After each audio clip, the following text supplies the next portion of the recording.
Hey y'all, my name is Priscilla and welcome back to my channel Bookie Charm. For today's video, I'm going to be doing the mid-year book freakout tag. So the mid-year book freakout tag is a regular, I think, in Booktube and the book community. So I'll make sure to link the other videos I've done in the past year for this tag. I really love it, as most others do. And it is created by Ellie and Chami, who I will link down below as well. So let's go ahead and get started.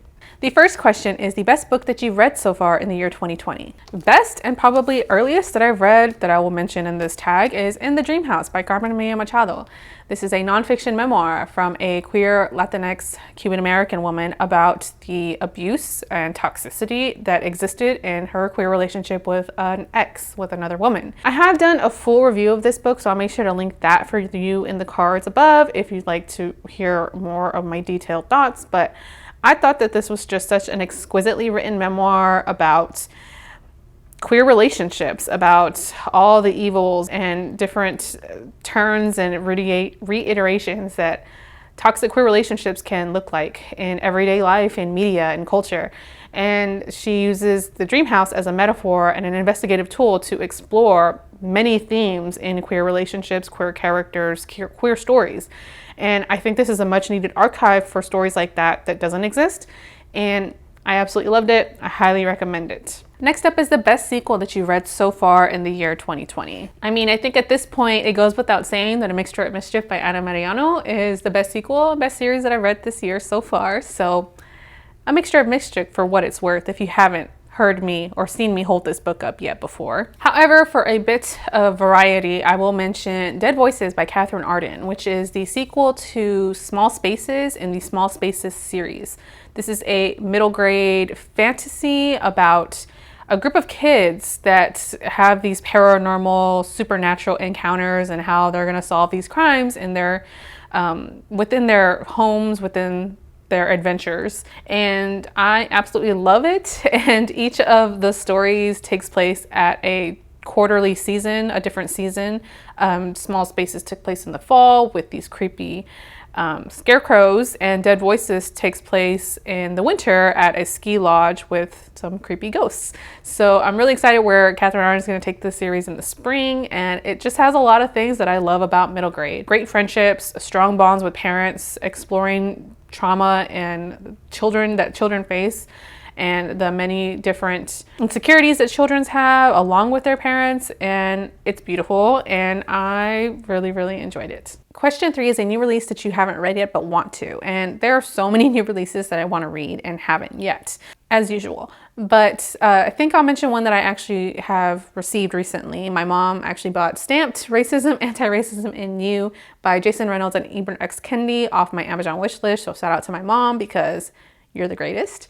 But this is the YA nonfiction version of Stamped from the Beginning by Ibram X. Kendi, which I think both of these are actually getting quite a bit of attention right now with all of the stuff that's happening in the world. Let me just gesture. I think everyone knows what this is by now. But this is a YA version of that, and YA nonfiction is very rare to come by, at least in my reading history. So that initially put it on my radar because I want to read a YA nonfiction to complete that challenge for the Read Harder challenge this year. As far as I know, this is just about how racism is interwoven in our society and culture, especially in the United States, and how that dates back to the times of slavery. So that's why I want to read this. There's also a read along of this going on I will mention and link down below on Instagram.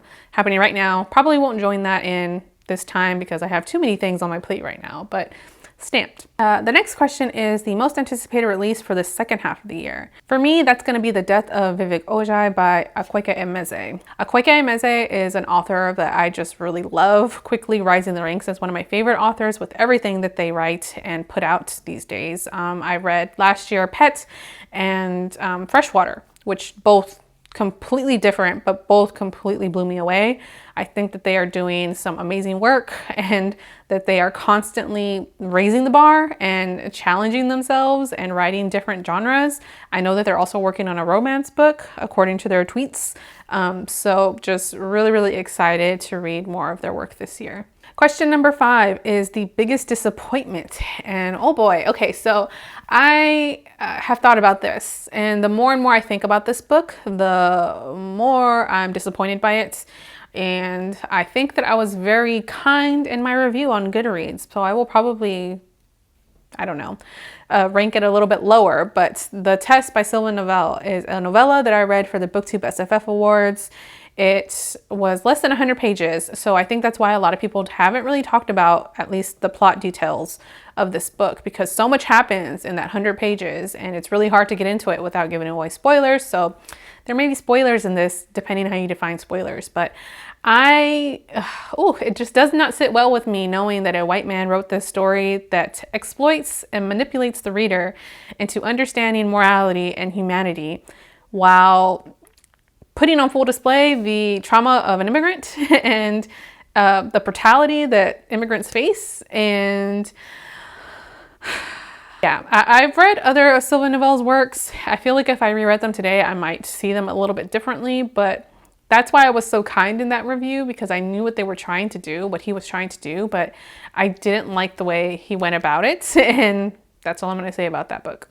Okay, so the next question is the biggest surprise that you've had this year. That is going to be This Is What It Feels Like by Rebecca Barrow. This is a book I picked up for the Queer Lit Readathon. It was the group read this past round in June, and it surprised me because I'd heard about it. Yvette actually spoke about it on Book Cave last year in a video, and it's a contemporary, I believe, new adult story about a group of queer friends that are in a band and how they're getting back together for this competition. It's the perfect summertime book, and I think it just surprised me because I didn't expect to like it as much as I did, and I don't really have a reason why. I just don't read a lot of contemporaries, and this is one I picked up on a whim because of the Queer Lit Readathon, and it didn't have any holds on my library. I haven't heard a lot of people talk about it except for Yvette. So yeah, I really, really love this book. It deals with a lot of tough issues, teen motherhood, alcoholism, very destructive behaviors, death, and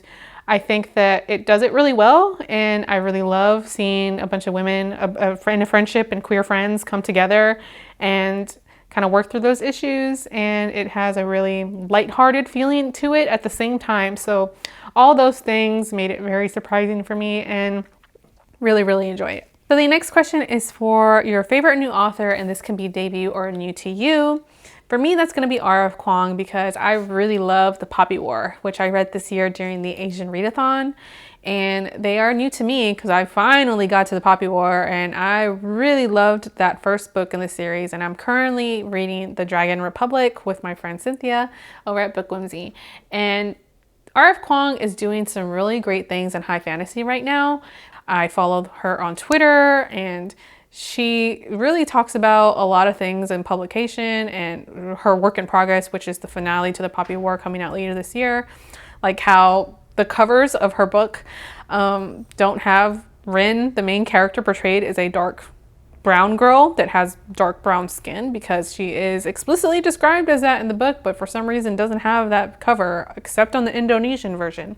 But outside of that, the book is just really good. Wow, that was a weird tangent. But outside of that, the book is just really good. It incorporates a lot of important themes and topics in such a really insightful and nuanced way about colorism and sexism and incorporating history and war. And I think that she's going to be a voice to definitely look out for in this next year and the years to come as she writes more books. The next question is your newest fictional crush. I don't have those, so I'm going to skip over that one. But after that, we have our newest favorite character. For me, that's going to be Valinda from Rebel by Beverly Jenkins. This is a historical fiction, a historical romance from the Queen, Beverly Jenkins. And I read this for the Black Loveathon that took place in February, I believe. And it's hosted by Mina and Lucy, who I will link down below. This is coming back again in August, so that's why I'm shouting them out, so you want to look out for that. But this was the group read, and I'm so glad it was, because I wouldn't have picked it up as soon as I did if it hadn't been the group read for that readathon. But this is a historical fiction about a teacher, a school teacher in Reconstruction era New Orleans. And she moves to New Orleans to start up a school and teach folks that were recently freed, that are no longer enslaved, and that want to have an education. I really like Valinda because she is just so headstrong. She's such a bright light that is so selfless in risking her life, literally risking her life to move to New Orleans to teach from the North, where she is arguably safer, to give so much of herself for people that don't have anyone else. She's also very independent, and she's also okay asking for help when she needs it. And I loved following her so much in this story. I loved seeing her stand up for herself. I love seeing stories from marginalized folks that in the past you may have thought only had stories of trauma. In this story, we see that there is a story of love in Reconstruction era United States. And that's why I really loved Valinda. The next question is a book that made you cry. I actually haven't cried this year, so I'll just mention the book that made me the closest, on the verge of tears. And that is The Only Plane in the Sky, The Oral History of 9/11 from Garrett M. Graff. I read this book as part of the Booktube Prize Octafinals round. And this book is very, very emotional. It will strike a chord with a lot of people, especially the people in the US that were around during September 11th, and they remember the events as they were unfolding on that day. This is a book that walks through, that incorporates transcripts and other documents of people that were on the ground in New York, in Pennsylvania, in Washington, D.C., the political forces at play that were the Bush administration on the plane. So many things all at one time. It's a lot. It's almost like sensory overload because you get different perspectives of the same event all at one time. It's very emotional because it has a lot of graphic depictions of gore and death, and you know a lot of the people aren't going to survive that day. So some of those inclusions, some of those people that are included in this book, you know, are not unfortunately with us today. So it was really emotional for that. I thought that it was really emotional because I hadn't heard some of those details before. So this is the book that made it hardest for me. Almost cried. And the next question is a book that made you happy. This is very, very easy for me because my mind immediately goes to The House in the Cerulean Sea by T.J. Klune. So this book is a queer story, its own voices, and it is a SFF novel about a very mundane man who finds queer love and queer joy and acceptance in a found family. It took me by surprise because I have never read anything by T.J. Klune, despite knowing that he is a well-known romance author. And I really, really loved how quirky, how whimsical, and how strange this story is, but how really beautiful it is at the same time. And it's so wonderful. It reminds me a bit of Roald Dahl, specifically George and the Giant Peach, with kind of like the weirdness, the strangeness of it, of having that beginning of kind of wafting through all the bullshit in day-to-day life and then coming to this place of joy. I read this book without really having my reader cap on, without having like my critical reader eye, because it made me so happy, and it's the kind of book that does that. It's been a while since I've had a book do that. So yeah, The House in the Cerulean Sea. And the next question is the most beautiful book that you've bought this year or received. And I'm gonna go with the picture book. I'm gonna go with We Are Water Protectors by Carol Lindstrom.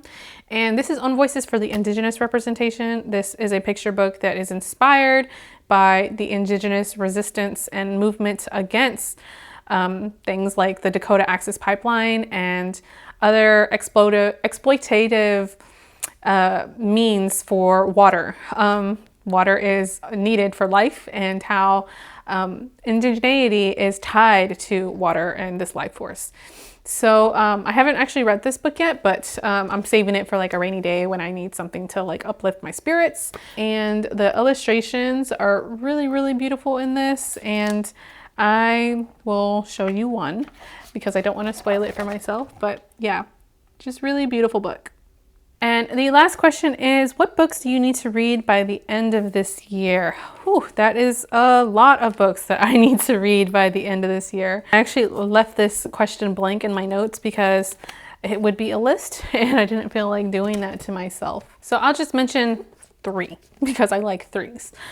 First up is How to Be an Anti-Racist by Ibram X. Kendi. This is his second mention on this list, so I've got to get to his work. This I think everyone has heard of at this point. It's one of those heavy nonfiction books that's is getting a lot of attention right now, but I've been wanting to read since it was mentioned on the Booktube prize list. So, How to Be an Anti-Racist. Then I actually have an ARC. I was sent The Way to Rio Luna by Soledad Cordova. I love Latinx middle grade, and this is, I think, fantasy. I'm actually not too sure what this is about, but I love Soledad Cordova. I've read some of her books in the past, so Rio Luna. And oh my God, I've been reading so much nonfiction this year, but I need to read more apparently, because I want to read Emergent Strategy by Adrienne Marie Brown. This is a book that takes Parable of the Sower, Parable of the Talents, the Earthseed duology, and applies it to how to live your life every day. I've heard Ninjiri over at Onyx Pages mention this, I don't even know how long ago, but she's also hosting Butler Readathon, Octavia E. Butler Readathon, that's starting this year. And I really want to read this in conjunction with that read along, because I've been meaning to get to it and I own it, so I should get to it at some point. And obviously that's because that Earthseed duology really meant a lot to me, and I really want to read this book.